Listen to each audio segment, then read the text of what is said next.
একটা গরিব অনাথ মেয়ে, যার ঘরে খাবার পর্যন্ত ছিল না।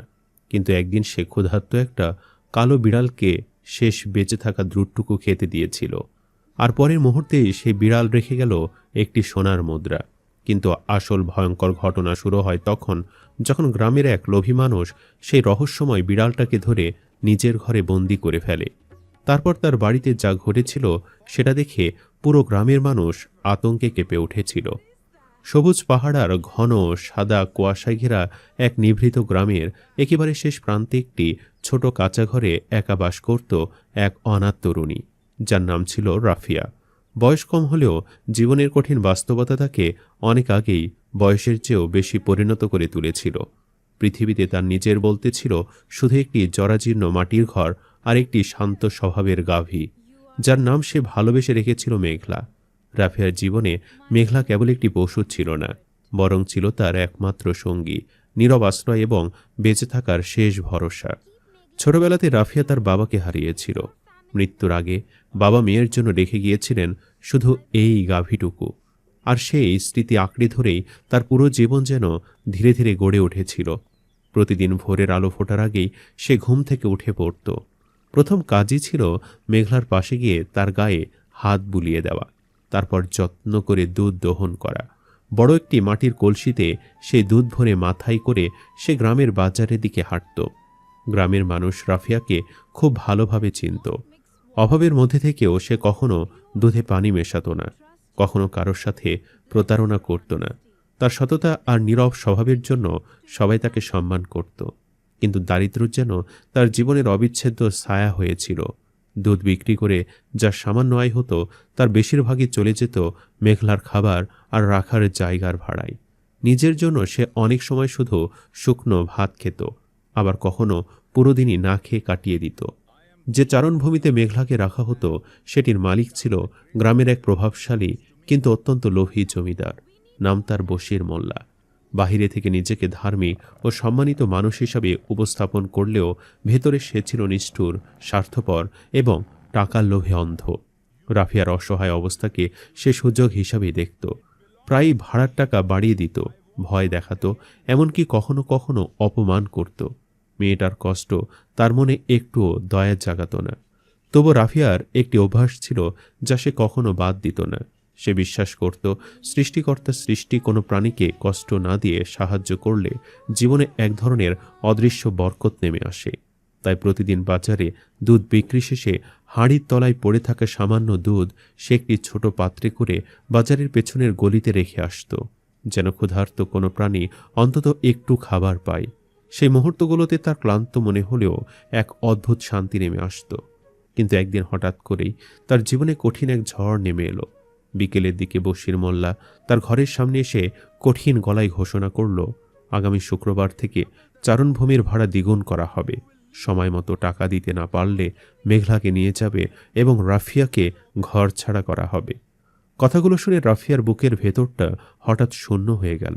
সে বুঝতে পারল এই অবস্থায় টাকা জোগাড় করা তার জন্য প্রায় অসম্ভব।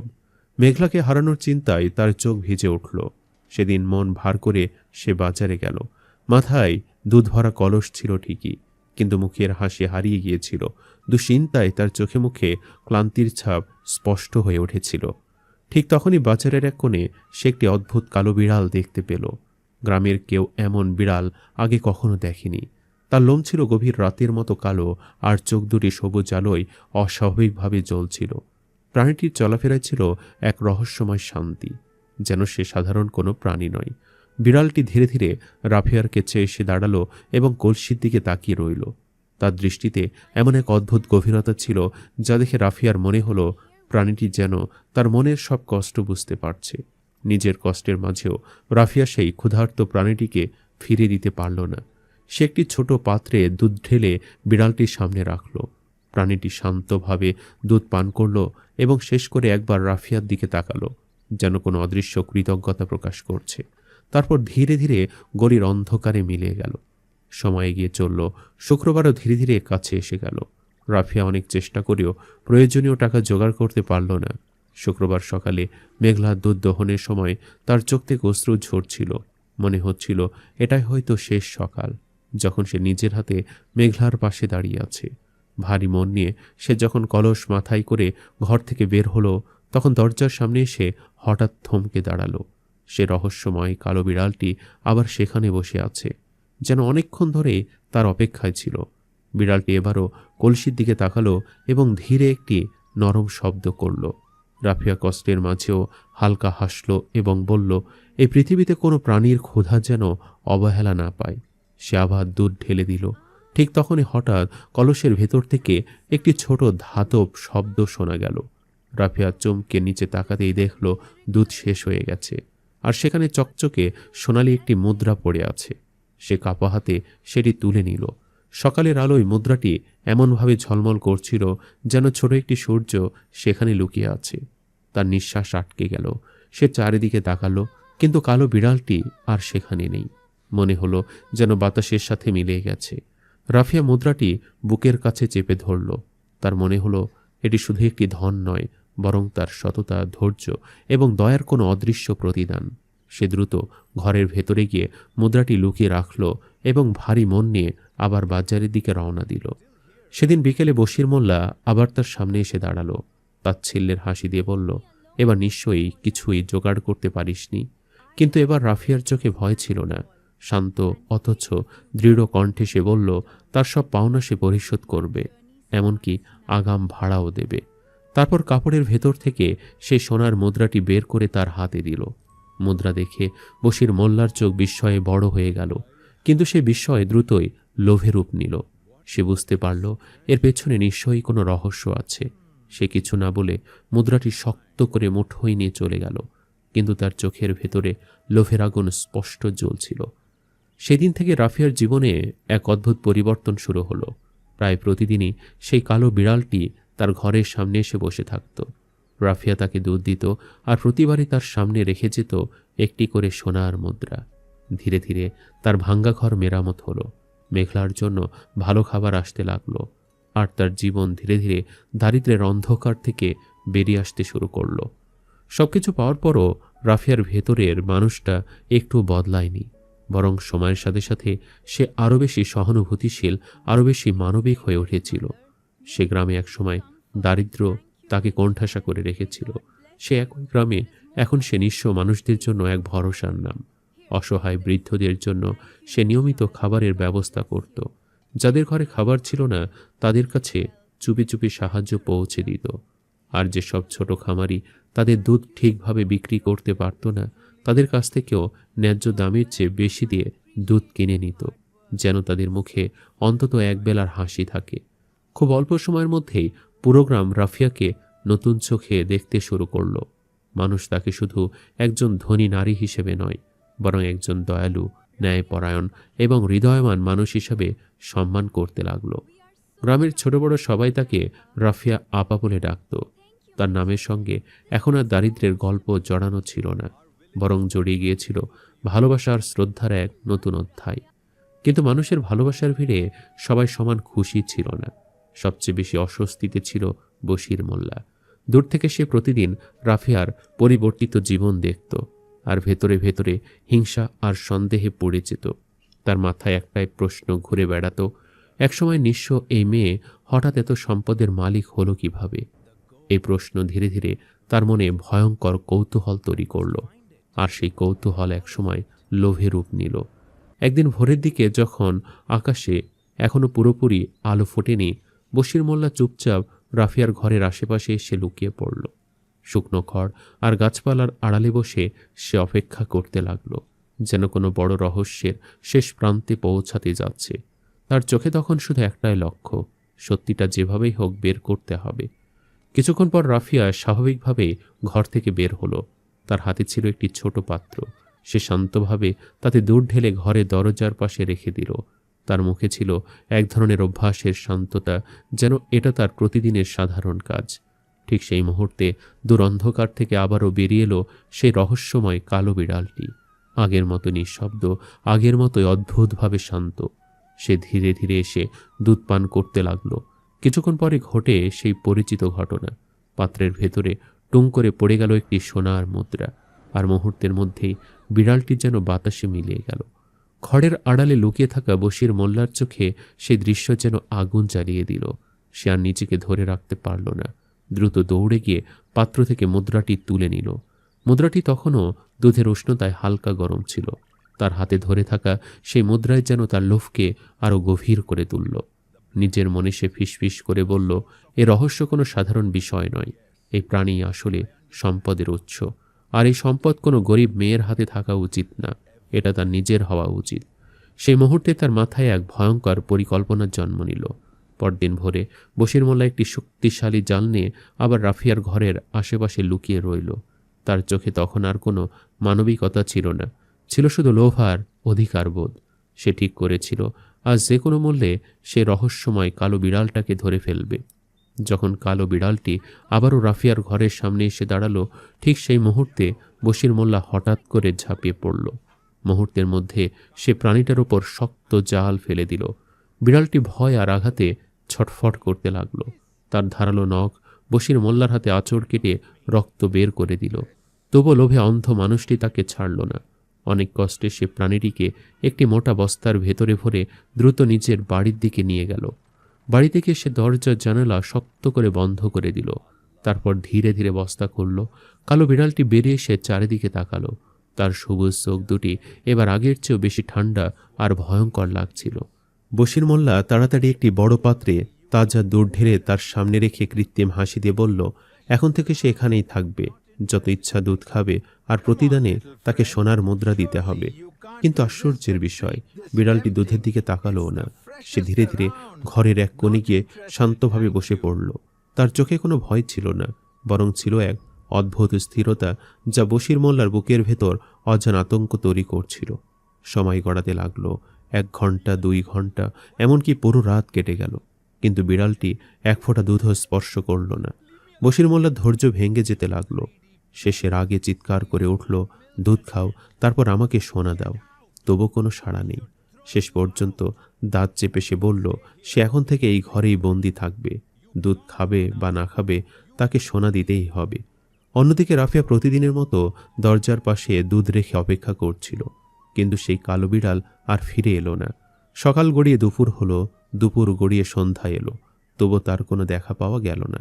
আর সেখান থেকে ধীরে ধীরে এক নতুন অজানা অন্ধকারের সূচনা শুরু হলো, যার শেষটা তখনও কেউ জানত না। অচানক অস্থিরতা রাফিয়ার বুক চেপে ধরল। মনে হচ্ছিল কোনো অশুভ কিছু ঘটেছে। 1 দিন গেল, তারপর আরও 2 দিন। প্রতিদিনই সে ভোরে দরজার পাশে দুধ রেখে সে রহস্যময় কালো বিড়ালটিকে খুঁজত, কিন্তু কোথাও তার কোনো চিহ্ন মিলছিল না। ডাকতে ডাকতে তার গলা ভেঙে যাচ্ছিল, তবু কোনো সাড়া আসছিল না। 3য় দিনের বিকেলে সে ভেঙে পড়ে কেঁদে ফেলল। তখন আশ্চর্যভাবে তার চারপাশে সেই বিড়ালগুলোর দল জড়ো হলো, যাদের সে আগে খাবার দিত। একচোখা বুড়ো বিড়ালটা এগিয়ে সে তাকে টেনে নিয়ে যেতে লাগলো। নীরবে রাফিয়া তাদের অনুসরণ করল। তারা গিয়ে থামল কুদ্দুস ব্যাপারীর বাড়ির সামনে। ভেতর থেকে ভাঙচুর আর চিৎকার শোনা যাচ্ছিল। ভেতরে কুদ্দুস লোভে অন্ধ হয়ে সে কালো বিড়ালটিকে বন্দি করে রেখেছিল। দুধ খাওয়ানোর চেষ্টা করলেও বিড়ালটি কিছুই খাচ্ছিল না, শুধু স্থির চোখে তাকিয়েছিল। হঠাৎ বিড়ালটি উঠে দাঁড়ালো, 1 চুমুক দুধ খেলো, আর সঙ্গে সঙ্গে দুধের বদলে মাটিতে পড়ে গেল কালো কয়লা। আবার খেলো, আবার কয়লা পড়ল। ধীরে ধীরে পুরো ঘর ভেঙে ছাই হয়ে যেতে লাগলো। সোনা গয়না সব পাথরে রূপ নিচ্ছিল। রাফিয়া দরজা ভেঙে ভেতরে ঢুকলো। চারিদিকে ধ্বংসস্তূপ, আর মাঝখানে সেই রহস্যময় বিড়ালটি। এবার তার চোখে অদ্ভুত এক আলো জ্বলছিল। বিড়ালটি লাফ দিয়ে রাফিয়ার কাঁধে উঠল, আর তখনই সব শব্দ থেমে গেল। পুরো ঘর নীরব হয়ে গেল। কুদ্দুস ঝাঁটু গেড়ে বসে পড়ল। বুঝতে পারল তার লোভী তাকে শেষ করে দিয়েছে। রাফিয়া বিড়ালটিকে নিয়ে ঘরে ফিরল, দুধ দিল, কিন্তু এবার কোনো সোনা পড়ল না। বরং হঠাৎ সে বিড়াল মানুষের ভাষায় বলল সে কোনো সাধারণ প্রাণী নয়, বরং দয়া যাচাই করার জন্য পাঠানো এক রহমতের রক্ষক। তার কথা শেষ হতেই সবুজ আলো ছড়িয়ে পড়ল, আর সে আকাশে মিলিয়ে গেল। সেই আলো গিয়ে পড়ল গাভী নুরির ওপর। সেদিন থেকেই নুরির দুধে অদ্ভুত বরকত দেখা দিল। অসুস্থ মানুষ সেই দুধ পান করে সুস্থ হতে লাগলো, আর রাফিয়ার ঘর হয়ে উঠল পুরো গ্রামের আশ্রয়স্থল।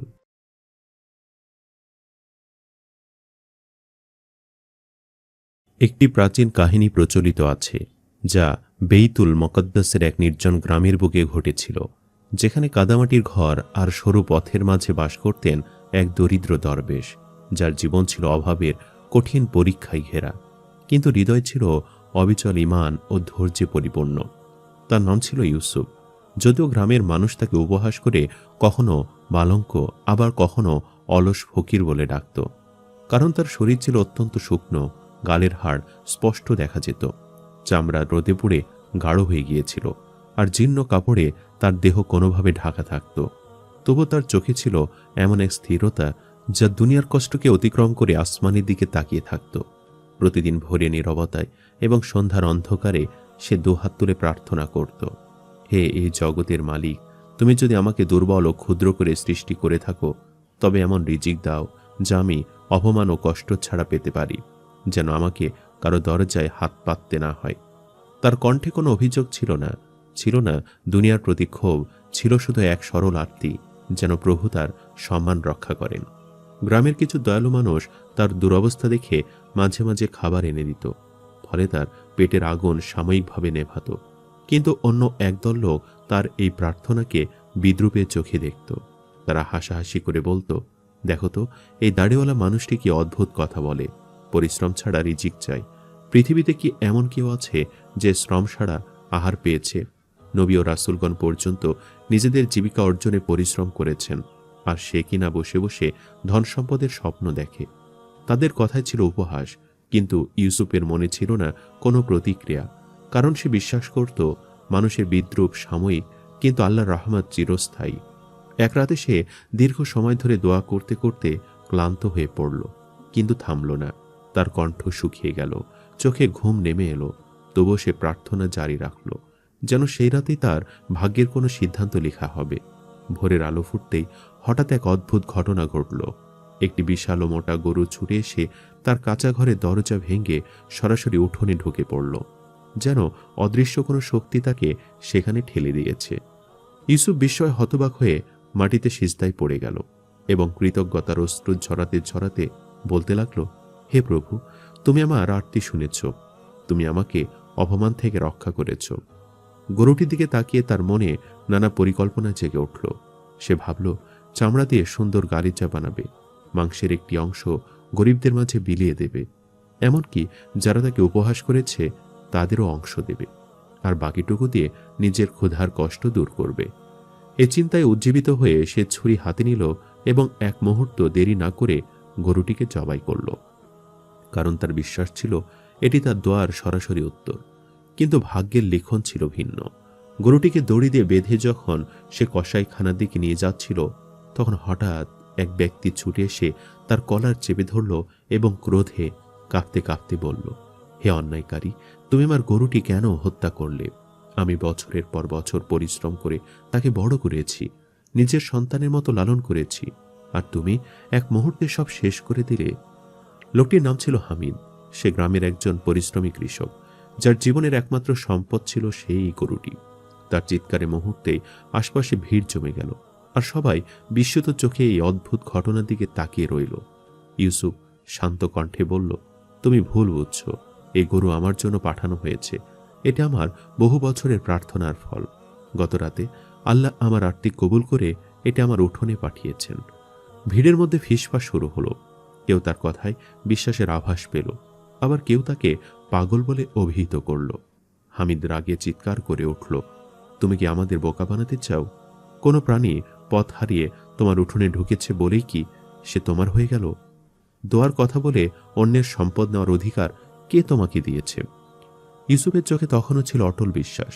সে বলল, যা আমার ভাগ্যে লেখা তা কেউ কেড়ে নিতে পারবে না, আর যা আমার নয় তা আমার হাতে টিকবে না।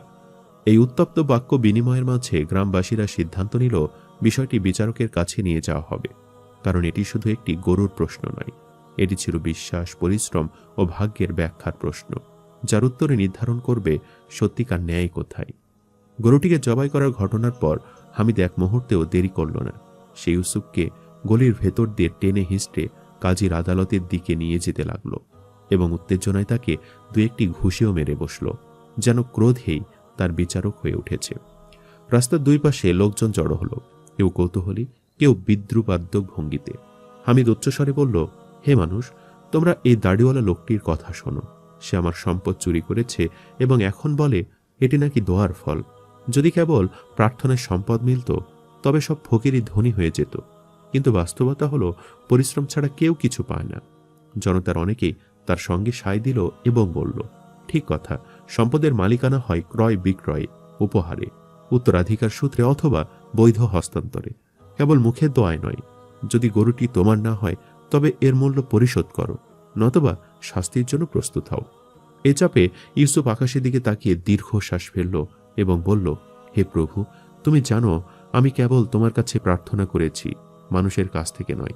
তুমি যদি আমাকে পরীক্ষা করো তবে ধৈর্য দাও, আর যদি রহমত করো তবে সত্য প্রকাশ করো। এভাবেই তারা পৌঁছালো কাজী সালের দরবারে, যিনি ন্যায়পরায়ণতা ও সততার জন্য সুপরিচিত ছিলেন। হামিদ এগিয়ে এসে অভিযোগ করল, হুজুর, আমার গরু পথ ভুলে তার উঠোনে গিয়েছিল, আর সে সেটিকে জবাই করেছে। এখন আপনি বিচার করুন। কাজী সালে ইউসুফকে জিজ্ঞেস করলেন, তুমি কি স্বীকার করো যে গরুটি জবাই করেছ? ইউসুফ শান্তভাবে বলল, জি, করেছি। কারণ বহু বছর ধরে আমি প্রার্থনা করছিলাম যেন পরিশ্রম ছাড়া হালাল রিজিক পাই, এবং হঠাৎ এই গরুটি আমার উঠোনে এসে দাঁড়ায়। আমি ভেবেছি এটি আমার দোয়ার উত্তর। কাজী বললেন, শুধু অনুভূতি বা ধারণা মালিকানা প্রমাণ করে না। শরীয়তের বিধান হলো যে ক্রয় করে, উপহার পায়, উত্তরাধিকারী পায় এবং বৈধভাবে হস্তান্তর পায়, সেই মালিক। তুমি কি কোনো প্রমাণ দিতে পারো? ইউসুফের চোখ ভিজে উঠল। সে বলল, আমার প্রমাণ কেবল আমার দীর্ঘ প্রার্থনা ও মানুষের জানা দারিদ্র। তবে আপনি চাইলে যাচাই করুন। সেদিন কাজী সালে তাৎক্ষণিক রায় না দিয়ে বললেন, আজকের জন্য শুনানি স্থগিত। আমি বিষয়টি গভীরভাবে তদন্ত করব। রাতে তিনি দীর্ঘ ইবাদতের পর ঘুমিয়ে পড়লেন এবং স্বপ্নে দেখলেন নগরীর বাহিরে এক নির্জন বনের কুড়েঘরে এক বৃদ্ধ বসে আছেন, যার মুখমণ্ডলে প্রশান্তির আলো। বৃদ্ধ বলছেন, এই মামলার রহস্য জানতে চাইলে ভোরে আমার সঙ্গে সাক্ষাৎ করো। ভোরে কাজী সালে সত্যি সেই বনে গিয়ে একটি কুড়ে ঘর পেলেন এবং ভেতরে প্রবেশ করলে বৃদ্ধ তাকে এমন কিছু তথ্য জানালেন যা শুনে তার মুখমণ্ডল গম্ভীর হয়ে উঠল। তিনি বুঝলেন ঘটনার পেছনে এমন সত্য লুকিয়ে আছে যা জনতার অজানা। পরদিন আদালত আবার বসল এবং ভিড় আগের চেয়ে আরও বেশি হলো। কেউ দরবেশের শাস্তি চাইছিল, কেউ হামিদের প্রতি সহানুভূতি দেখাচ্ছিল। কাজী সালে গম্ভীর কণ্ঠে বললেন, হামিদ, তুমি কি তোমার দাবি প্রত্যাহার করবে? হামিদ দৃঢ়ভাবে বলল, না, আমি ন্যায় চাই। কাজী বললেন, তবে শোনো, আল্লাহ যেমন তোমার বহুদোষ আড়াল করেছেন, তেমনি তোমাকেও ধৈর্য ধরতে হবে। কিন্তু হামিদ ক্রোধে অনড় রইল। তখন কাজী সালে এক কঠোর ঘোষণা দিলেন, যদি তুমি অনুতপ্ত না হও তবে তোমার সম্পদের বিষয়ে এমন রায় দিতে হবে যা তোমার জন্য কঠিন হবে। জনতা বিস্ময়ে স্তব্ধ হয়ে গেল। কেউ বুঝতে পারছিল না এই মোড় কেন এলো। হামিদ প্রতিবাদ করতে লাগলো, আর কাজী বললেন, তোমার ভাগ্য তোমাকে প্রকাশ করবে, সত্য গোপন থাকে না। এরপর তিনি ঘোষণা করলেন, সত্য উদ্ঘাটনের সময় এসেছে। সবাই আমার সঙ্গে বনের নদী তীরে যাবে। সেখানে এমন এক প্রমাণ দেখানো হবে যা এই মামলার মূল রহস্য খুলে দেবে। জনতা বিস্মিত দৃষ্টিতে একে অপরের দিকে তাকালো, কারণ তারা বুঝতে পারছিল এ বিচার কেবল একটি গরুর বিষয় নয়, এটি বিশ্বাস, নিয়ত, পরিশ্রম এবং লুকানো পাপের মুখোমুখি হওয়ার বিষয়, যার ফলাফল তাদের প্রত্যেকের হৃদয়ে প্রশ্ন তুলবে। বনের ভেতরে যে ঘন গাছটির কথা কাজী সালে উল্লেখ করেছিলেন, তার ডালপালাগুলো একে অপরের সঙ্গে এমনভাবে জড়িয়েছিল যেন বহু বছরের কোনো গোপন রহস্য নিজের ছায়ায় লুকিয়ে রেখেছে। আর সেই গাছের নিচেই একসময় সংঘটিত হয়েছিল এক ভয়াবহ হত্যাকাণ্ড, যার রক্ত এখনও মাটির গভীরে চাপা পড়েছিল। কাজী সালে জনতার সামনে দাঁড়িয়ে দৃঢ় কণ্ঠে বললেন, তোমরা যে গরুর জন্য এত হইচই করছো, তার পেছনে আরো বড় একটি অপরাধ লুকিয়ে আছে। এই গরু পালক বহু বছর আগে নিজে প্রভুকে হত্যা করে এই গাছের নিচে পুঁতে রেখেছিল। এই ঘোষণায় জনতা স্তব্ধ হয়ে গেল, আর হামিদের মুখের রং ফ্যাকাশে হয়ে উঠল। কাজী সালে ব্যাখ্যা করলেন, যে মানুষকে হত্যা করা হয়েছিল তার একটি অল্প বয়সী ছেলে ছিল, যে তখন এত ছোট ছিল কিছুই বুঝতে পারেনি। সে শিশু আজকের এই দরবেশ ইউসুফ। চারিদিকে ফিসফাস শুরু হলো। কেউ অবিশ্বাসে মাথা নাড়ল, কেউ বিস্ময়ে তাকিয়ে রইল। কাজী বললেন, হামিদ তখন ছিল সে নিহত ব্যক্তির দাস। লোভ তাকে অন্ধ করে দেয়। সে নিজের মালিককে হত্যা করে সমস্ত সম্পদ দখল করে, এমনকি তার দাসীকেও বিয়ে করে নেয় এবং শিশুটিকে অজ্ঞ রেখে নিজের অপরাধ আড়াল করে। ইউসুফের চোখে অশ্রু জমে উঠল, কারণ তার শৈশবের অজানা অন্ধকার এখন স্পষ্ট হয়ে উঠছিল। কাজী সালে বললেন, আমি গতরাতে যে বৃদ্ধের সঙ্গে সাক্ষাৎ করেছি তিনি এ ঘটনার সাক্ষী ছিলেন। তার তথ্য যাচাই করে আমি নিশ্চিত হয়েছি যে সত্য এখানেই লুকিয়ে আছে। জনতার সামনে গাছের নিচের মাটি খুঁড়ে যখন প্রমাণ উন্মোচিত হলো তখন আর কোনো সন্দেহ রইল না। লুকানো কঙ্কাল সাক্ষ্য দিল বহু বছরের পাপের। হামিদ ভেঙে পড়ল, তার কণ্ঠ কাঁপতে লাগলো। কিন্তু তখন আর অস্বীকারের সুযোগ ছিল না। অত্যাচার যত গভীরে লুকিয়ে থাকুক একদিন তা প্রকাশ পায়। কাজী সালে গম্ভীর কণ্ঠে বললেন, হে জালিম, তুমি যে প্রভুর অন্নে বড় হয়েছিলে তাকে নির্মমভাবে হত্যা করেছ।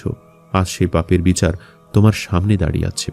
তার আদেশে হামিদকে সে গাছের সঙ্গেই বেঁধে ফেলা হলো যেখানে তার অপরাধ সংঘটিত হয়েছিল, এবং শরীয়তের বিধান অনুযায়ী তার শাস্তির ব্যবস্থা করা হলো, যেন ন্যায় প্রতিষ্ঠিত হয় এবং ভবিষ্যতে কেউ লোভের অন্ধকারে এমন অপরাধ করার সাহস না পায়। জনতা তখন বুঝতে পারল কেন কাজী সালে প্রথম দিন থেকেই কঠোর ভঙ্গিতে রায়ের ইঙ্গিত দিয়েছিলেন। তিনি অপরাধীকে নিজের মুখে সত্য প্রকাশের সুযোগ দিচ্ছিলেন, কারণ জালিমের অন্তরই একসময় তার বিরুদ্ধে সাক্ষ্য দেয়। লোকেরা ইউসুফের কাছে এসে ক্ষমা প্রার্থনা করল এবং বলল, আমরা তোমাকে ভুল বুঝেছিলাম, আমরা বাহ্যিক দৃশ্য দেখে বিচার করেছি। ইউসুফ নরম কণ্ঠে বলল, আমি কারো বিরুদ্ধে ক্ষোভ পোষণ করি না। আমার প্রভু আমার সম্মান ফিরিয়ে দিয়েছেন, এটাই যথেষ্ট। এই ঘটনার পর গ্রামবাসীর ঈমান নতুন করে জেগে উঠল। তারা বুঝল দোয়া কখনো বৃথা যায় না, কিন্তু তার জবাব কখনো কখনো এমন পথে আসে যা মানুষ প্রথমে বুঝতে পারে না। একজন অত্যাচারী পতন হলো, আর এক অসহায় মানুষের সম্মান পুনরুদ্ধার হলো, এবং সেদিন থেকে বাইতুল মুকাদ্দাসের সেই গ্রামে একটি শিক্ষা প্রজন্ম থেকে প্রজন্মে প্রচারিত হতে লাগলো। ন্যায় বিলম্বিত হতে পারে, কিন্তু হারিয়ে যায় না। আল্লাহর আদালত সর্বদাই জাগ্রত। সম্মানিত দর্শক, ভিডিওটি আপনাদের কাছে কেমন লেগেছে তা আমাদের কমেন্ট করে অবশ্যই জানাবেন। আর সবাই আমাদের সাথেই থাকবেন। আজ তাহলে এই পর্যন্তই। আপনারা ভালো থাকবেন, সুস্থ থাকবেন। আল্লাহ হাফেজ।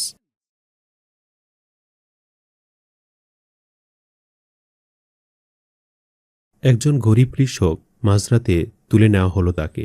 অপরাধ, নিজের পৈতৃক জমি বিক্রি করতে রাজি না হওয়া। পরদিন প্রকাশ্যে ফাঁসি। সব ঠিক হয়ে গিয়েছিল, কিন্তু মৃত্যুর আগে সে বলেছিল একটাই কথা, প্রাসাদের পেছনের কুয়াটা খুঁড়ে দেখুন। সেই কুয়োর ভিতর লুকিয়েছিল এমন এক রক্তাক্ত সত্য যা মুহূর্তে ভেঙে দিতে পারে পুরো শহরের সবচেয়ে ক্ষমতাধর বিচারকের সাম্রাজ্য। কি ছিল সেই গোপন রহস্য, আর কিভাবে মৃত্যুর মুখ থেকে ফিরে এসে সে বদলে দিল সবকিছু।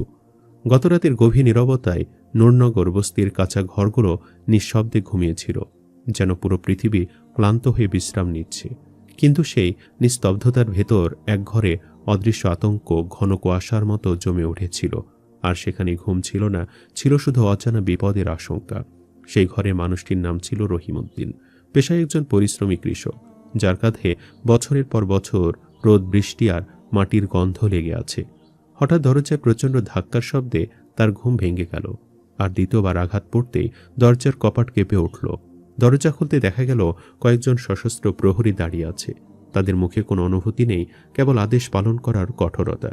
এই প্রহরীরা এসেছে শহরের প্রধান বিচারক মীর কাসেমের পাঠানো নির্দেশ নিয়ে, যে নাম উচ্চারণ করলে লোকজন আতঙ্কে কেঁপে উঠত।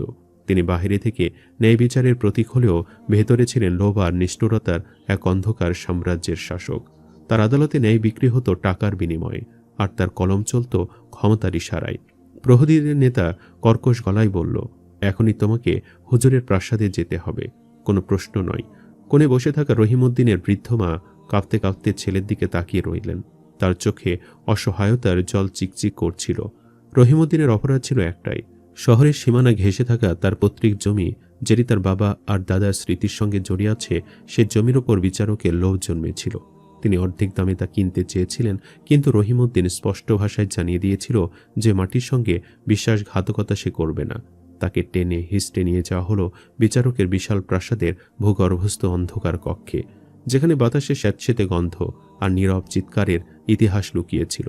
ঘরের এক কোণে শিকলে বাঁধা এক মানুষ রক্তাক্ত অবস্থায় পড়েছিল, আর মাঝখানে উঁচু চেয়ারে বসেছিলেন বিচারক মীর কাসেম, হাতে সোনালি হাতল ওয়ালা ছড়ি, চোখে বিন্দু মাত্র দয়া নেই। তিনি ঠান্ডা কণ্ঠে বললেন, তুমি কি সেই কৃষক যে ভাবছ আমার সিদ্ধান্তের বিরুদ্ধে দাঁড়াতে পারবে? এ আদালত আমার নিয়ন্ত্রণে, আইন আমার ইশারায় চলে, আর এই শহরের জমির ভবিষ্যৎও আমি ঠিক করি। রহিমউদ্দিন বুক সজ্জা করে উত্তর দিল, ন্যায় বিচার কোনো মানুষের সম্পত্তি নয়, তা স্রষ্টার হাতে থাকে। আমি আমার জমি বিক্রি করব না, প্রয়োজন হলে জীবন দেব, কিন্তু মাটির সঙ্গে বিশ্বাসঘাতকতা করব না। বিচারকের ঠোঁটে বিষাক্ত হাসি ফুটে উঠল। তিনি টেবিলের ওপর রাখা এক দলিলে স্বাক্ষর করে তা রহিমউদ্দিনের দিকে ছুড়ে দিলেন এবং জানালেন যে এটি জমির কাগজ নয়, বরং তার বিরুদ্ধে রাষ্ট্রদ্রোহ আর প্রহরীদের ওপর হামলার মিথ্যা অভিযোগে মৃত্যুদণ্ডের আদেশ, যা পরদিন সকালে প্রকাশ্যে কার্যকর করা হবে। অন্ধকার কারাগারে বন্দী হয়ে রহিমউদ্দিন দেয়ালে মাথা ঠেকিয়ে বসে রইল। ঠান্ডা পাথরের গায়ে হেলান দিয়ে সে মায়ের মুখ মনে করল। মনে হলো সবকিছু যেন শেষ হয়ে যাচ্ছে। হঠাৎ কোণের পুরনো বস্তার আড়াল থেকে কাশির ক্ষীণ শব্দ ভেসে এলো। সেখানে এক বৃদ্ধ মানুষ শিকলে বাঁধা অবস্থায় পড়েছিলেন। দাড়ি বুকে নেমে এসেছে, শরীর কঙ্কালের মতো শুকনো, কিন্তু চোখে অদ্ভুত দীপ্তি। বৃদ্ধ মৃদু স্বরে বললেন, হাল ছেড়ে দিও না।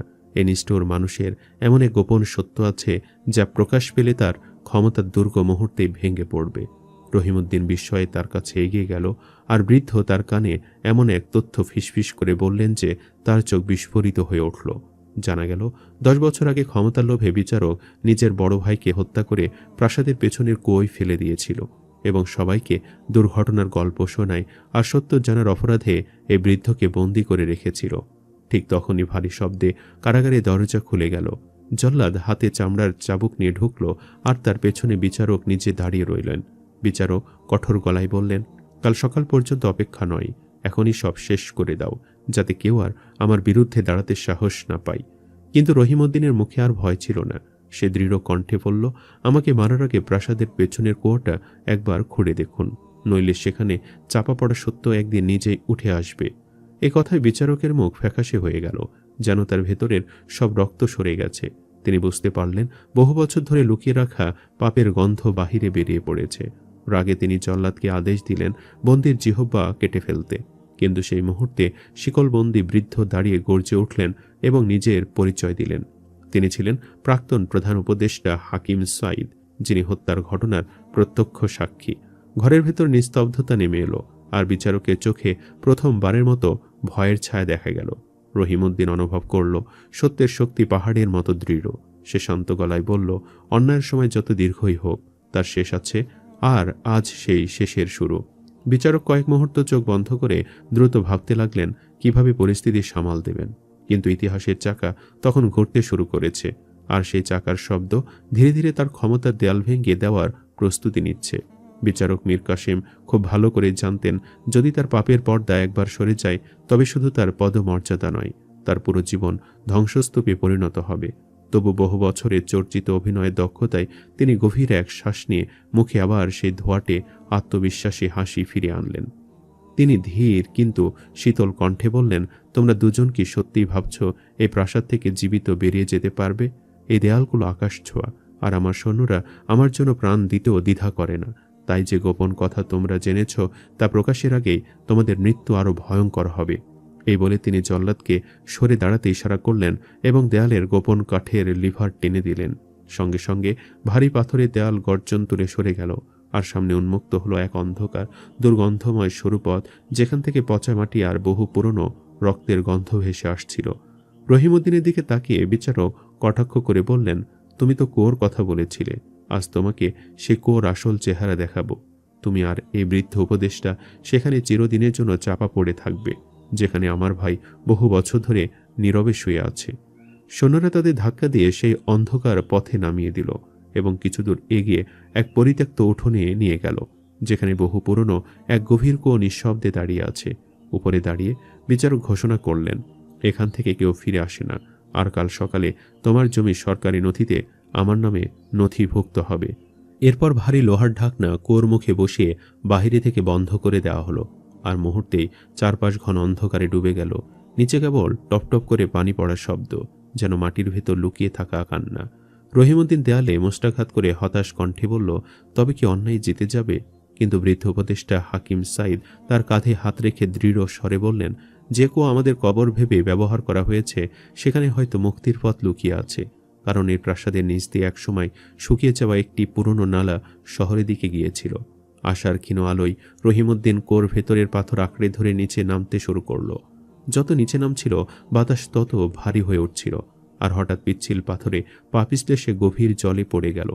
কিছুক্ষণ পর সে অনুভব করল তার হাত কোনো ধাতব বস্তুর সঙ্গে লেগেছে, অন্ধকারে হাতড়ে বুঝতে পারল এটি একটি অলংকৃত ছুরি, যার সোনালি হাতলে খোদাই করা আছে বিচারকের নিহত ভাই মর্তজার নাম। ঠিক তখনই কুয়োর কোণে দুটি জলজলে চোখ ভেসে উঠল, আর এক বিশাল কালো নাক ফনা তুলে হিস হিস শব্দে এগিয়ে এলো। মৃত্যুর সে মুহূর্তে রহিমউদ্দিন ছুরিটি শক্ত করে ধরল এবং প্রাণপণ লড়াইয়ে সাপটির আক্রমণ প্রতিহত করে শেষ পর্যন্ত তার গলায় আঘাত করল, যতক্ষণ না সাপ নিস্তেজ হয়ে ঠান্ডা মানিতে ভেসে রইল। উপরে দাঁড়িয়ে থাকা হাকিম সাইদ উৎকণ্ঠায় ডাকছিলেন, আর রহিমউদ্দিন হাঁপাতে হাঁপাতে উত্তর দিল, আমি বেঁচে আছি, আর আমার হাতে সেই ছুরি, যেটি হয়তো হত্যার সাক্ষ্য বহন করছে। বৃদ্ধ বললেন, সেটি শুধু একটি অস্ত্র নয়, সেটি অত্যাচারীর পতনের দলিল। এখন দ্রুত বেরিয়ে যেতে হবে, কারণ শত্রুরা শিগগিরই কুয়ো পরীক্ষা করতে আসবে। কুয়োর দেয়ালে তারা একটি সরু ফাঁক খুঁজে পেল, যেখান থেকে ঠান্ডা বাতাস আসছিল।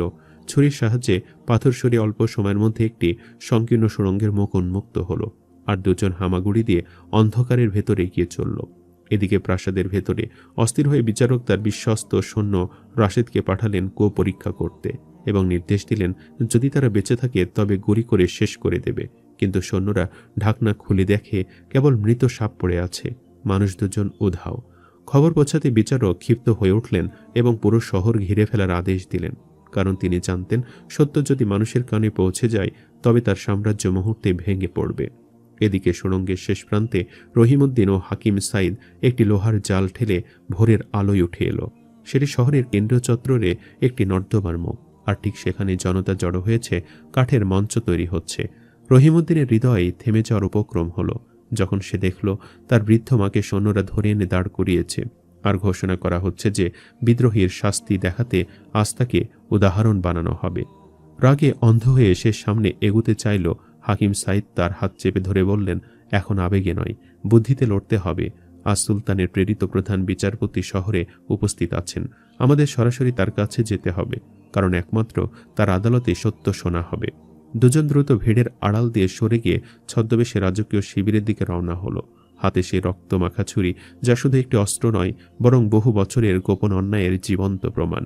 রহিমউদ্দিন ও হাকিম সাইদ প্রাণপণ চেষ্টা করছিলেন শহরের অপর প্রান্তে পৌঁছাতে, যেখানে সুলতানের নিযুক্ত প্রধান বিচারপতি অস্থায়ী শিবিরে অবস্থান করছিলেন। কিন্তু চারিদিকে বিচারক মীর কাসেমের সৈন্যরা ছড়িয়েছিল, রাস্তায় রাস্তায় তল্লাশি চলছিল, আর বাতাসে ভয়ের গন্ধ ভাসছিল। হঠাৎ এক সৈন্যের চোখে পড়ে গেল রহিমউদ্দিনের মুখ, আর সে চিৎকার করে উঠল, ওই তো বিদ্রোহী, ধরো তাকে। মুহূর্তে তরবারি উঁচিয়ে সে ঝাঁপিয়ে পড়ল। রহিমউদ্দিন শান্ত মাথায় মর্তজার সেই খোদাই করা ছুরিটি বের করল, আর সৈন্যটি যত এগিয়ে গেল তত নিখুঁত কৌশলে তার আঘাত সরিয়ে দিল। এক ঝটকায় তরবারিটি সৈন্যের হাত থেকে ছিটকে দূরে পড়ল, আর ছুরির ঠান্ডা ফলাটি গিয়ে ঠেকল তার গলায়। তবু সে আঘাত করল না, বরং দৃঢ় কণ্ঠে বলল, তোমার প্রভুকে গিয়ে বলো তার অন্যায়ের হিসাব শুরু হয়ে গেছে। এরপর তারা দ্রুত রাজকীয় শিবিরে পৌঁছালো, যেখানে সুলতানের সর্বোচ্চ বিচারপতি কুতুবউদ্দিন ন্যায় বিচারের আসনে বসেছিলেন। রহিমউদ্দিন নিজের ছেঁড়া জামা খুলে সেই রক্তমাখা ছুরিটি সামনে রাখল, আর হাকিম সাইদ মুখ উন্মোচন করতেই প্রধান বিচারপতি বিস্ময়ে দাঁড়িয়ে উঠলেন। তিনি বললেন, আপনাকে তো বহু বছর আগে মৃত ঘোষণা করা হয়েছিল। তখন হাকিম সাইদ কাপা গলায় সব ঘটনা খুলে বললেন, ক্ষমতার লোভে ভাই হত্যার কথা, সত্য লুকানোর জন্য নিরপরাধ মানুষদের বন্দী করার কথা, আর পৈতৃক জমি দখলের ষড়যন্ত্রের কথা। প্রধান বিচারপতি ছুরির হাতলে খোদাই করা নাম দেখে কঠোর হয়ে উঠলেন এবং বললেন, যদি এই অভিযোগ সত্য প্রমাণিত হয় তবে আজ এ শহরে অন্যায়ের আসন ভেঙে পড়বে, আর অপরাধী যেই হোক তাকে প্রকাশ্যে বিচারের মুখোমুখি করা হবে। রাজকীয় রক্ষীরা প্রস্তুত হলো, আর রহিমউদ্দিনের হৃদয় দ্রুত ধকধক করতে লাগলো, কারণ তার মাকে বাঁচানোর সময় খুব অল্প। শহরের চত্বরে তখন মীর কাসেম তখতে বসে নিষ্ঠুর হাসি হাসছিলেন। তিনি নির্দেশ দিলেন, বৃদ্ধাকে ঝুলিয়ে দাও, যাতে সবাই দেখে শাসকের বিরুদ্ধে দাঁড়ালে কি পরিণতি হয়। ফাঁসি দড়ি যখন রহিমউদ্দিনের মায়ের গলায় পরানো হলো, তখন দূর থেকে বজ্র কণ্ঠে ভেসে এলো, থামো, এই ফাঁসি কার্যকর হবে না। সবাই ঘুরে দেখল রাজকীয় শোভাযাত্রা এসে পৌঁছেছে। প্রধান বিচারপতির সামনে এগিয়ে এলেন, আর তার পাশে দাঁড়িয়ে রহিমউদ্দিন ও হাকিম সাইদ। মীর কাসেমের মুখের রং বদলে গেল। তিনি শেষ চেষ্টা হিসেবে সৈন্যদের আক্রমণের নির্দেশ দিলেন, আর মুহূর্তে চত্বরে বিশৃঙ্খলা ছড়িয়ে পড়ল। রাজকীয় রক্ষী ও বিচারকের অনগত সৈন্যদের মধ্যে সংঘর্ষ বেঁধে গেল, আর সেই বিশৃঙ্খলার সুযোগে মীর কাসেম ঘোড়ায় চেপে জঙ্গলের দিকে পালালেন। রহিমউদ্দিন তাকে পালাতে দেখে আর স্থির থাকতে পারল না। সে একটি ঘোড়ায় চড়ে পিছু নিল এবং চিৎকার করে বলল, তুমি যেখানেই যাও, আজ সত্য তোমাকে ধরবেই। ঘন জঙ্গলের ভেতর হঠাৎ বিচারকের ঘোড়া হোঁচটকে পড়ে গেল, আর তিনি মাটিতে ছিটকে পড়লেন। সামনে ছিল সেই পুরনো কুয়ো, যেখানে বহু বছর আগে তিনি নিজের ভাইকে নিক্ষেপ করেছিলেন। রহিমউদ্দিন ঘোড়া থেকে নেমে ছুরি হাতে এগিয়ে এলো। বিচারক কাঁপতে কাঁপতে কোমর থেকে ছোট পিস্তল বের করে গুলি ছুটতে গেলেন, কিন্তু ঠিক তখনই কুয়োর গভীর থেকে এক অদ্ভুত ভয়ঙ্কর প্রতিধ্বনি ভেসে উঠল, যেন অতীতের পাপ নিজেই তার হিসাব চাইছে। সে শব্দে বিচারকের হাত কেঁপে উঠল। গুলি লক্ষ্যভ্রষ্ট হলো, আর পিস্তল ঝোপের মধ্যে ছিটকে পড়ল। তার চোখে আতঙ্ক জমে উঠল। মনে হলো কোর অন্ধকার থেকে মৃত ভাইয়ের ছায়া তাকে টানছে, আর বহু বছর ধরে দমিয়ে রাখা অপরাধ বোধ হঠাৎ জেগে উঠেছে। রহিমউদ্দিন সুযোগ বুঝে ঝাঁপিয়ে পড়ল। দুজন মাটিতে গড়াগড়ি খেতে লাগলো। একদিকে ছিল অন্যায়ের শেষ আঁকড়ে ধরা জীবন, আর অন্যদিকে ছিল অপমানিত মায়ের কান্না আর সত্যের দাবি। শেষ পর্যন্ত রহিমউদ্দিন ছুরিটি বিচারকের গলার কাছে ঠেকিয়ে বলল, স্বীকার করো তোমার অপরাধ। তখন মীর কাসেম ভাঙ্গা হাসিতে স্বীকার করলেন যে তিনি ক্ষমতার জন্য ভাইকে হত্যা করেছিলেন এবং বহু পরিবারকে সর্বশান্ত করেছেন। ঠিক সেই সময় রাজকীয় রক্ষীরা এসে চারিদিক ঘিরে ফেলল। ধরা পড়ে বুঝতে পেরে মীর কাসেম শেষ উন্মাদনায় কুয়োর ধারে আগুন ধরাতে চেষ্টা করলেন, কিন্তু বিস্ফোরণের ধাক্কায় নিজেই পিছলে গিয়ে গভীর গর্তের কিনারায় ঝুলে রইলেন। নিচে প্রবল স্রোতের শব্দ, আর উপরে তার ভাঙ্গা কণ্ঠের মিনতি, আমাকে বাঁচাও, আমি তোমাকে অগাধ সম্পদ দেব। রহিমউদ্দিন শান্ত গলায় বলল, আজ তোমার বিচার সে অন্ধকারে হবে যেখানে তুমি সত্যকে পুঁতে রেখেছিলে। তারপর সে হাত বাড়াল না। মীর কাসেমের আঙ্গুল ফসকে গেল, আর তিনি গভীর অন্ধকারে তলিয়ে গেলেন। বহু বছরের অত্যাচারের অধ্যায় সেখানেই শেষ হলো। পরদিন রাজকীয় আদালতে সমস্ত প্রমাণ উপস্থাপন করা হলো। হাকিম সাঈদের সাক্ষ্য উদ্ধার হওয়া ছুরির ভিত্তিতে সত্য প্রতিষ্ঠিত হলো। রহিমউদ্দিনের জমি ফিরিয়ে দেওয়া হলো, আর তার মাকে সম্মানের সঙ্গে মুক্ত করা হলো। গ্রামে ফিরে মা ছেলে একে অপরকে জড়িয়ে ধরলেন। তাদের চোখে জল ছিল, কিন্তু সেই জল ছিল স্বস্তির, কারণ তারা জানত অন্যায় যত শক্তিশালী হোক, একদিন সত্যের সামনে মাথা নত করতেই হয়। সম্মানিত দর্শক, ভিডিওটি আপনাদের কাছে কেমন লেগেছে তা আমাদের কমেন্ট করে অবশ্যই জানাবেন, আর সবাই আমাদের সাথেই থাকবেন। আজ তাহলে এই পর্যন্তই। আপনারা ভালো থাকবেন, সুস্থ থাকবেন। আল্লাহ হাফেজ।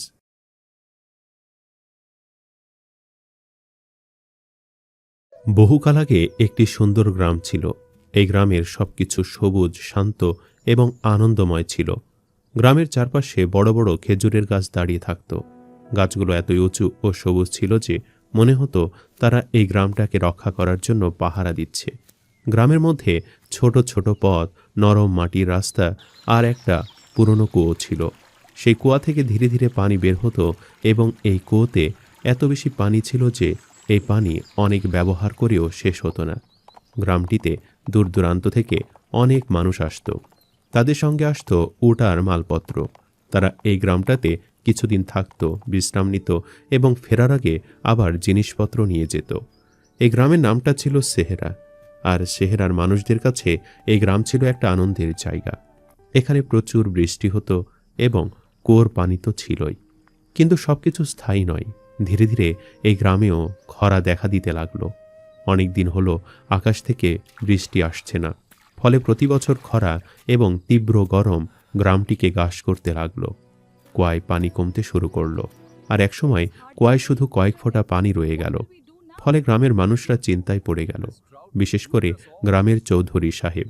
তিনি এই গ্রামের সবচেয়ে প্রিয় এবং সম্মানিত ব্যক্তি ছিলেন।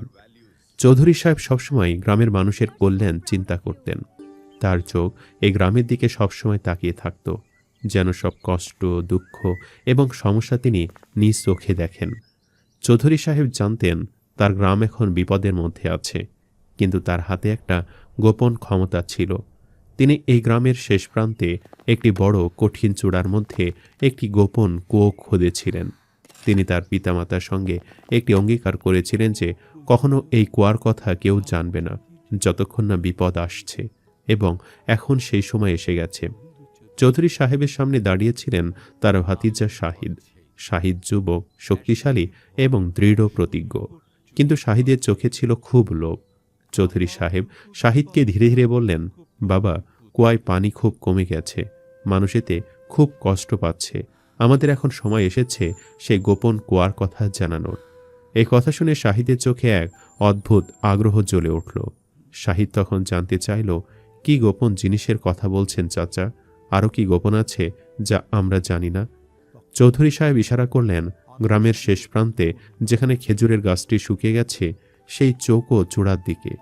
সেখানে একটি কুয়া আছে, আমি এবং তোমার বাবা যৌবনে এটি খোদাই করে রেখেছিলাম এবং এই কুয়াটাকে লুকিয়ে রাখার জন্য একটা বড় পাথর দিয়ে ঢেকে রেখেছিলাম এবং এর উপরে বালির একটি ঘন স্তর দিয়ে রেখেছিলাম যেন কেউ না জানে।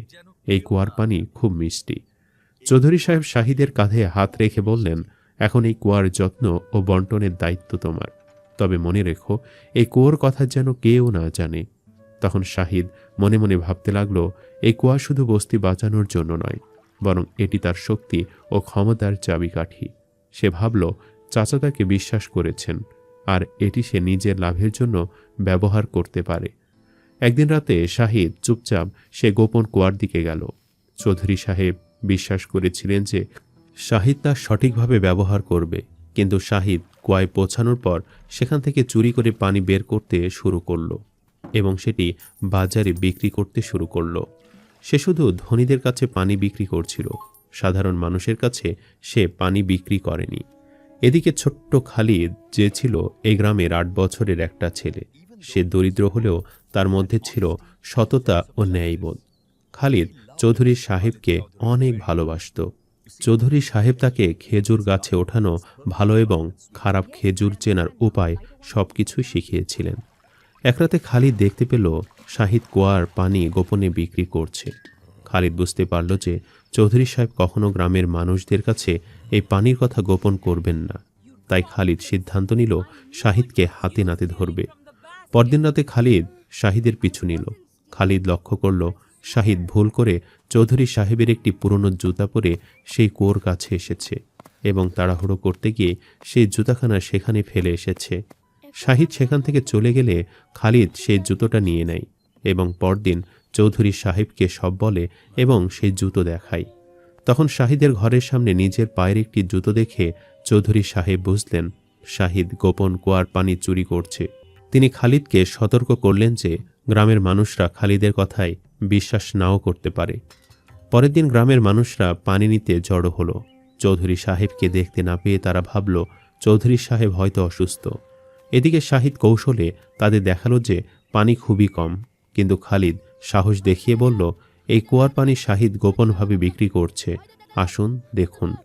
খালিদ তখন গ্রামের মানুষদের চৌকোর চূড়ায় নিয়ে গেল। সবাই চমকে দেখল খালিদের কথাই সত্য। কুয়া খোলা এবং পানি বের হচ্ছে। শাহিদের দায়িত্ব ও লোভ সকলের সামনে প্রকাশ পেল এবং সে শাস্তি পেল। অন্য এই গোপন কুয়োর কথা জানতে পেরে গ্রামের মানুষরা অনেক আনন্দিত হলো। খালিদের এই সাহসিকতা দেখে গ্রামের মানুষরা খালিদকে বীরের মতো আদর করল। এদিকে শাহিদ গ্রাম থেকে পালিয়ে গেল, আর কুয়োর পানি গ্রামের সবার জন্য উন্মুক্ত করে দেওয়া হলো। চৌধুরী সাহেব খালিদকে নিজের সবচেয়ে বিশ্বস্ত বন্ধু বানালেন। তিনি প্রতিশ্রুতি দিলেন বড় হয়ে খালিদ এই গ্রামের দায়িত্ব নেবে। এরপর গ্রামের শিশুদের জন্য চৌধুরী সাহেব নতুন কিছু নিয়ম তৈরি করলেন।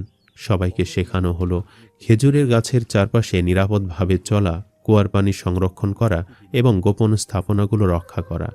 ছোট ছোট শিশুদের মধ্যে এই শিক্ষাটি পৌঁছানো সহজ কাজ ছিল না, কিন্তু খালিদের উদাহরণ দিয়ে গ্রামের শিশুদের বোঝানো হলো যে বুদ্ধি ও সততা দিয়ে কাজ করলে যে কোনো বিপদও কাটানো যায়। খালিদ প্রতিদিন কুয়ায় পানি পরীক্ষা করত। সে দেখত যে পানি পর্যাপ্ত আছে কিনা, কুয়া সঠিকভাবে ঢেকে রাখা হয়েছে কিনা। এরপর গ্রামের মানুষরা একসাথে কাজ শুরু করল। খেজুরের গাছের চারপাশে ছোট ছোট খালের ব্যবস্থা করা হলো, যাতে এই কুয়োর পানি পুরো গ্রামে পৌঁছায়। সব ভালোই চলছিল। একদিন দূরের পাহাড় থেকে একজন অচেনা লোক এসে গ্রামে হাজির হলো। তার নাম ছিল রফিক। তার চেহারায় ছিল শান্ত ভাব আর চোখে ছিল আত্মবিশ্বাস। রফিক এসে চৌধুরী সাহেবকে বলল, আমি জানি আপনাদের সমস্যা কি, আমি আপনাদের সাহায্য করতে এসেছি। প্রথমে সবাই একটু সন্দেহ করল, কিন্তু রফিক খুব শান্তভাবে তাদের সব কথা শুনল। তারপর সে বলল, কুয়ার পানির একটা গোপন ব্যবস্থা আছে যা ঠিকভাবে ব্যবহার করা হচ্ছে না। সে বলল, যদি আমরা সঠিকভাবে পানি সংরক্ষণ করি এবং নতুন সেচ ব্যবস্থা তৈরি করি, তাহলে আবার সব ঠিক হয়ে যাবে। রফিকের কথায় আশার আলো দেখল সবাই। তারা একসাথে কাজ শুরু করল। দিনরাত পরিশ্রম করে তারা নতুনভাবে পানি আনার ব্যবস্থা তৈরি করল। কিছুদিনের মধ্যেই পরিবর্তন দেখা গেল। কুয়ার পানি আবার বাড়তে লাগলো। গ্রামের প্রতিটি ঘরে সহজে পানি পৌঁছাতে লাগলো। শুকিয়ে যাওয়া খেজুর গাছগুলো আবার সবুজ হয়ে উঠল। ফসল আবার ভালো হতে শুরু করলো। সবচেয়ে বড় কথা, বাচ্চাদের মুখে আবার হাসি ফিরে এলো। গ্রামের লোকজন খুশিতে বলল, এবার আমরা আবার ভালোভাবে বাঁচতে পারব। এদিকে শাহিদের শাস্তি নিশ্চিত করা হয়েছিল। গ্রামের লোকেরা জানত সে আবার ফিরে এসে ক্ষতি করতে পারে। তাই চৌধুরী সাহেব বুদ্ধি করে গ্রামের চারপাশে পাহারা বসালেন। এখন কেউ আর সহজে কুয়ার কাছে যেতে পারত না, আর পানি চুরি করার সুযোগও ছিল না। এভাবে সময় কেটে যেতে লাগলো। ছোট্ট খালিদও ধীরে ধীরে বড় হতে লাগলো। সে শুধু বয়সে বড় হয়নি, তার মন আর চিন্তা ভাবনাও বড় হয়েছে। সে শিখেছে সততা, সাহস আর মানুষের জন্য কাজ করাই জীবনের আসল শক্তি। গ্রামের মানুষও তাকে ভালোবাসতে শুরু করলো। সবাই তাকে সম্মান করত, ছোটরা তাকে অনুসরণ করত। খালিদ সবসময় অন্যদের সাহায্য করত। কেউ সমস্যায় পড়লে সে পাশে দাঁড়াতো। সে কখনো নিজের লাভের কথা ভাবত না, সবসময় সবার ভালো চেয়েছে। একদিন গ্রামে বড় একটি উৎসব হলো। সবাই নতুনভাবে জীবন শুরু করার আনন্দে মেতে উঠল। খেজুর গাছের নিচে সবাই বসে গল্প করল, খাওয়া দাওয়া করল, হাসি আনন্দে সময় কাটালো। ছোট ছোট বাচ্চারা খালিদের চারপাশে জড়ো হলো। তারা বলল, ভাইয়া, তুমি কিভাবে এই গ্রামকে বাঁচালে, আমাদের বলো।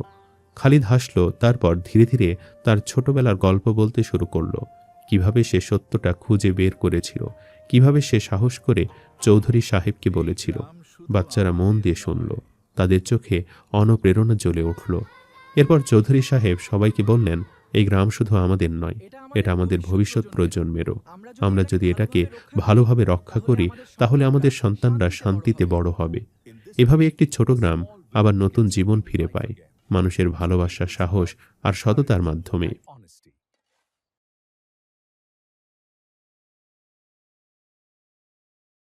আজ আমি আপনাদেরকে বলবো এমন একটা জাদুকরী পাথরের কথা, যে জাদুকরী পাথরের জাদুতে এক জাদুকর পাথরে পরিণত হয়ে গিয়েছিল। কি কারণে জাদুকরের এই অবস্থা হয়েছিল এবং সেই জাদুকরী পাথরের আড়ালে কি কি রহস্য ছিল, তা জানতে হলে পুরো ভিডিওটি শেষ পর্যন্ত দেখার অনুরোধ রইল। বহুকাল আগে পাহাড়ে ঘেরা এক নির্জন উপত্যকায় ছিল একটি বস্তি, যে বস্তিতে তখনও সভ্যতার আলো পৌঁছায়নি। সেখানকার মানুষগুলো ছিল খুব সরল, তাদের জীবনের চাহিদাও ছিল সামান্য। সেই বস্তিতে বাস করত এক দরিদ্র কৃষক, নাম তার মোস্তফা। তার ঘর বলতে ছিল একটি ছোট জরাজীর্ণ কুড়েঘর, যেখানে বিলাসিতার কোনো চিহ্নই ছিল না। মোস্তফার সম্বল বলতে ছিল তার গ্রামের সবচেয়ে ছোট একটু জমি, যা ছিল পাথরে ভরা আর অনুর্বর। সারাদিন ঘাম ঝরিয়ে কাজ করে সে জমি থেকে সে অল্প পরিমাণ শস্য উৎপাদন করত, যা দিয়ে কেবল তার একার পেটটা কোনো মতে ভরত। তার স্ত্রী বহু বছর আগে মারা গেছেন। মোস্তফার কোনো সন্তান নেই, আত্মীয় স্বজন কেউ নেই। একাকিত্বই ছিল তার নিত্যসঙ্গী। তবু মোস্তফা কখনো তার জীবন নিয়ে অভিযোগ করত না। তার মনটা ছিল খুবই নরম। সে আল্লাহর ফয়সালা সন্তুষ্ট ছিল। একদিন সন্ধ্যাবেলা যখন সে শুকনো রুটি খাচ্ছিল, তখন আশেপাশে ঝোড়ো হাওয়া বইতে লাগলো। বাহিরের আবহাওয়া দেখে সে ছুটে গেল তার খেতে। কিন্তু সেখানে গিয়ে সে যা দেখল, তাতে তার মনটা পুরো ভেঙে গেল। তার পুরো ফসল নষ্ট হয়ে গিয়েছিল। সে দেখল বাতাসে ছিটকে পড়ে আছে তার মাসের পর মাসের পরিশ্রম। ঠিক তখনই সে একটা অদ্ভুত শব্দ শুনল, যেন কোনো আহত প্রাণী কোথাও লুকিয়ে কাঁদছে। পাথরের ফাঁকে এগিয়ে গিয়ে সে যা দেখল, তাতে সে হতবাক হয়ে গেল। একটি উকাব পাখির ছানা, যার ডানা ভাঙ্গা শরীর কাদায় মাখামাখি, আর সেটি ঠান্ডায় কাঁপছে। সম্ভবত ঝড়ে পাখিটি তার পাহাড়ি বাসা থেকে নিচে পড়ে গেছে। মুস্তফা জানত উকাব হলো পাহাড়ের পাখি। এই পাখিগুলো সাধারণত এমন একটা পাহাড়ে বসবাস করে যে পাহাড়টা ছিল অভিশপ্ত। তাই এক মুহূর্তের জন্য তার মনে ভয় ঢুকে পড়ল, একে তুলে নিলে যদি বিপদ ডেকে আনি। কিন্তু তার দয়ার মন সে ভয়কে হার মানালো। সে মনে মনে বলল, আল্লাহ যদি এই প্রাণীটিকে আমার সামনে ফেলেন, আমি কিভাবে ফিরিয়ে দেই। সে উকাব ছানাটিকে কোলে তুলে নিল, বুকে জড়িয়ে তার কুড়ে ঘরে নিয়ে এলো। তার দেহের কাদা পরিষ্কার করল, পুরনো কাপড় আর কাঠের টুকরো দিয়ে ভাঙ্গা ডানায় পট্টি বাঁধল। তার কাছে খাবার ছিল অল্প, তবু সে নিজের খাবারের কিছু অংশ পাখিটির জন্য রাখল। এরপর থেকে সে নিজে না খেয়ে থাকলেও পাখিটিকে সে ক্ষুধার্ত দেখতে পারত না। সে পাখিটির নাম রাখল মিঠু। দিন গড়ালো, সপ্তাহ পেরোলো, মাসের পর মাস এলো। ধীরে ধীরে মিঠুর ডানা সেরে উঠল। দুর্বল ছানাটি ধীরে ধীরে এক রাজকীয় উকাবে যেন রূপ নিল। তার চোখ ছিল ধারালো, ডানা ছিল শক্তিশালী। মুস্তফা আর মিঠুর মাঝে গড়ে উঠল এক অদ্ভুত বন্ধন। মিঠু মুস্তফার পিছু পিছু ঘুরত, ক্ষেত পাহারা দিত। যে পাখিগুলো মুস্তফার ক্ষেতের শস্য নষ্ট করতে আসত, সে পাখিগুলোকে সে তাড়িয়ে দিত। মিঠু আর শুধু পাখি ছিল না, সে যেন হয়ে উঠল মোস্তফার এক সন্তান, বন্ধু, একমাত্র পরিবার। কিন্তু প্রকৃতি নিজের নিয়মে চলে। একদিন মিঠু পাহাড়ের দিকে তাকিয়ে ডানা মেলল। মোস্তফা বুঝে গেল আজ তাদের বিচ্ছেদের দিন। চোখে পানি নিয়ে সে বলল, যাও বাবা, আকাশ তোমার ঠিকানা। মিঠু উড়ে গেল, কিন্তু সোজা পাহাড়ের চূড়ায় এক ভয়ঙ্কর জাদুকরের দুর্গের দিকে। মিঠু আকাশে মিলিয়ে যাওয়ার পর মোস্তফা অনেকক্ষণ স্তব্ধ হয়ে দাঁড়িয়েছিল। তার চোখ পাহাড়ের চূড়ার দিকে ছিল। তার বুকের ভেতর অজানা আশঙ্কার ঢেউ চলছিল। সে ভেবেছিল এটাই বুঝি তার মিঠুর সাথে শেষ দেখা। হয়তো জাদুকর বারকাশ ইতোমধ্যেই মিঠুকে পাথরে পরিণত করেছে। আসলে মিঠু যে পাহাড়ে বসবাস করত, সেখানে বারকাশ নামের একজন জাদুকরও বসবাস করত। তাই মোস্তফার মনে ভয় হচ্ছিল সে হয়তো তার প্রিয় বন্ধুকে হারিয়ে ফেলবে। কারণ তার বন্ধু মিঠু যদি বেঁচে থাকত, কোনো না কোনো দিন তার সাথে আবার দেখা করতে আসত। এসব নিয়ে তার মনে দ্বিধা দ্বন্দ্ব কাজ করছিল। একদিন সন্ধ্যার ঠিক আগে হঠাৎ আকাশ কেঁপে উঠল ডানার শব্দে। বিদ্যুতের গতিতে পাহাড় থেকে যেন নেমে এলো মিঠু। মোস্তফার সামনে এসে সে গর্বিত ভঙ্গিতে দাঁড়ালো। মিঠুকে সুস্থ সবল অবস্থা দেখে মোস্তফার দেহে যেন প্রাণ ফিরে এলো। কিন্তু সঙ্গে সঙ্গে সে লক্ষ্য করল মিঠুর ঠোঁটে কিছু একটা চকচক করছে। পাখিটি ধীরে ধীরে সেটি মাটিতে ফেলে দিল। ওটা ছিল একটি বড় সোনার মুদ্রা, যে মুদ্রায় অদ্ভুত একটা সিল মারা ছিল। সে মুদ্রার সিলটা ছিল এমন, যেখানে খুলি আঁকা, আর খুলির মাঝখানে একটি একচোখা জাদুকরের প্রতীক। এটা দেখে মোস্তফার বুক কেঁপে উঠল। সে সঙ্গে সঙ্গে বুঝে গেল এটা জাদুকর বারকাশের খাজানার কোনো সোনা হবে। সে ভয়ে মিঠুর দিকে তাকিয়ে বলল, তুমি কোথায় গিয়েছিলে বাবা? তুমি জানো না এটা কত ভয়ঙ্কর? কিন্তু মিঠু ছিল নির্বিকার। তার চোখে ছিল শুধু কর্তব্যবোধ, যেন সে তার প্রাণ রক্ষাকারীর ঋণ শোধ করছে। পরদিন ভোরে মিঠু আবার উড়ে গেল এবং আবারও সেদিন সন্ধ্যায় ফিরল দুটি সোনার মুদ্রা নিয়ে। তৃতীয় দিনে 3টি, চতুর্থ দিনে আরও বেশি। এক সপ্তাহের মধ্যেই মুস্তফার কুড়িঘরের মাটির নিচে জমে গেল এক কলসি সোনা। এত সোনা যে চাইলে সে গ্রামের সবচেয়ে বড় জমি কিনতে পারত, কুড়িঘরের জায়গায় প্রাসাদ তুলতে পারত। কিন্তু আশ্চর্যের বিষয়, মুস্তফা একটি মুদ্রাও খরচ করল না। সে সোনাগুলো মাটির হাড়িতে ভরে পুঁতে রাখল। কারণ সে বুঝেছিল এই ধন কোনো আশীর্বাদ নয়, এটা শয়তানের সম্পদ। প্রতিবার সে সোনায় হাত দিলেই যেন তার হাতে ঠান্ডা স্রোত বয়ে যেত। সোনার পাত্রটা খুললেই যেন মোস্তফা লক্ষ্য করত সেখান থেকে এক বিষাক্ত গন্ধ বের হচ্ছে। সবচেয়ে বড় ভয় ছিল মিঠুকে নিয়ে। মোস্তফা মনে মনে ভাবতে লাগলো, এটা কিভাবে সম্ভব? একটি পাখি প্রতিদিন এক ভয়ঙ্কর রকমের শক্তিশালী জাদুকরের খাজানা লুট করছে, আর সে কিছু টের পাচ্ছে না। মোস্তফার ভয়টা অহেতুক ছিল না, সে সব কিছুই ভাবছিল। এদিকে একদিন দুর্গের গভীরে কালো আকিকের সিংহাসনে বসেছিল জাদুকর বারকাশ। তার সামনে ছিল এক জাদুকরী আয়না, যার মাধ্যমে সে দূরের সব কিছু দেখতে পেত। সে প্রথম দিনে বুঝেছিল তার ধন ভাণ্ডার থেকে সোনা কমছে, কিন্তু সে রাগ করেনি, বরং খেলেছিল এক অন্য খেলা। বারকাশের আসল লক্ষ্য সোনা জমানো ছিল না, বরং তার দরকার ছিল একজন ভালো মনের মানুষ। সে চাইছিল এমন এক বস্তু যা সোনা দিয়েও কেনা যায় না। সে জানত গ্রামের সর্দারের কাছে ছিল একটা পবিত্র ধন, যা হলো হাজার আল হায়াত, মানে জীবন পাথর। লোককথা অনুযায়ী এই পাথর জমিকে উর্বর করে, রোগ সারায়, কালো জাদু ধ্বংস করে। তবে একটি শর্ত ছিল, এটি কেবল পবিত্র হৃদয়ের হাতে কাজ করে। বারকাশ জানত নিজের নোংরা আত্মা দিয়ে সে এই পাথর ব্যবহার করতে পারবে না। তাই সে ঠিক করল একজন সৎ মানুষকে দিয়ে এটি নিজের হাতে আনাতে হবে। আর সেই মানুষ ছিল মুস্তফা। গ্রামে গুঞ্জন শুরু হলো। লোকজন লক্ষ্য করল মুস্তফা কাজ করছে না, বারবার পাহাড়ের দিকে তাকিয়ে থাকে। তার উকাব প্রতিদিন দুর্গের দিকে যায়। গ্রামের সর্দার একদিন তাকে ডেকে বলল, মুস্তফা, সাবধান হও, শয়তানের ধন কখনো মঙ্গল বয়ে আনে না। মুস্তফা লজ্জায় মাথা নুয়ে রাখল। সেদিন রাতেই সে মিতুকে জড়িয়ে ধরে কাপা গলায় বলল, আর যেও না বাবা, আমি এ সোনা চাই না, আমি শুধু তোমাকে চাই। কিন্তু পরদিন ভোরে মিঠু আবার উড়ে গেল। এবার সে আর ফেরেনি। সারা রাত মুস্তফা জেগে রইল। কুড়েঘরে নীরবতা যেন তাকে খেয়ে ফেলছিল। ভোরের আলো ফুটতেই সে সিদ্ধান্ত নিল, ভয় নয়, এবার তার ভালোবাসায় তাকে পথ দেখাবে। সে মাটির হাড়ি থেকে সব সোনা বের করল, লাঠি হাতে নিয়ে পাহাড় বেয়ে উঠতে লাগল। তার পা কাঁপছিল, কিন্তু মন ছিল দৃঢ়। বারকাশের দুর্গের দরজা অদ্ভুতভাবে খোলা ছিল, যেন কেউ তার অপেক্ষাতেই দরজাটা খোলা রেখেছিল। ভেতরে ঢুকে সে দেখল কালো সিংহাসনে বসে আছে বারকাশ, আর পাশে রূপোর খাঁচায় বন্দি আছে রক্তাক্ত দুর্বল মিঠু। বারকা শেষে উঠল। মোস্তফা তখন সে সোনা এগিয়ে দিয়ে বলল, এই নাও তোমার সব সোনা, আমার পাখিটাকে ছেড়ে দাও। বারকাশ ঠান্ডা গলায় বলল, সোনা আমার দরকার নেই, আমি চাই পাথর। মোস্তফা বুঝে গেল বারকাশ হাজার আল হায়াত পাথরের কথাই বলছে। সেই পাথরটি আনতে নাকচ করল এবং সব সোনা ফিরিয়ে দিয়ে সে গ্রামে ফিরে এলো। সে গ্রামে ফিরে সবাইকে সব খুলে বলল। সর্দার শান্তভাবে সব শুনে বলল, এখন আগে মিঠুকে বাঁচাতে হবে, সুতরাং তুমি তাকে সেই পাথরটা নিয়ে দাও, কারণ সেই পাথরটা দিয়ে সে কিছুই করতে পারবে না। পরদিন মোস্তফা পাথর নিয়ে দুর্গে গেল। বারকাশ লোভে কাঁপতে কাঁপতে পাথর ধরল, আর মুহূর্তেই চিৎকার করে উঠল। পাথর তার কালো আত্মা শুষে নিতে শুরু করল। সে নিজেই পাথরে পরিণত হলো, নিজেরই দুর্গের মতো। এদিকে খাঁচা ভেঙে মিঠু মুক্ত হলো। সে তার ঠোঁটের আঘাতে জাদুকরি আয়নাটা ভেঙে দিল, আর সাথে সাথে সে জাদুকরি দুর্গ ধসে পড়ল।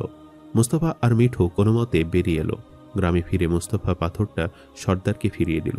সে আবার তার কুড়ে ঘরে ফিরে গেল এবং আগের মতো চাষাবাদ করে জীবনযাপন করতে লাগলো। আর মিঠু তার সারা জীবনের সঙ্গী হয়েই রইল। সম্মানিত দর্শক, ভিডিওটি আপনাদের কাছে কেমন লেগেছে তা আমাদের কমেন্ট করে অবশ্যই জানাবেন। আর সবাই আমাদের সাথেই থাকবেন। আজ তাহলে এই পর্যন্তই। আপনারা ভালো থাকবেন, সুস্থ থাকবেন। আল্লাহ হাফেজ।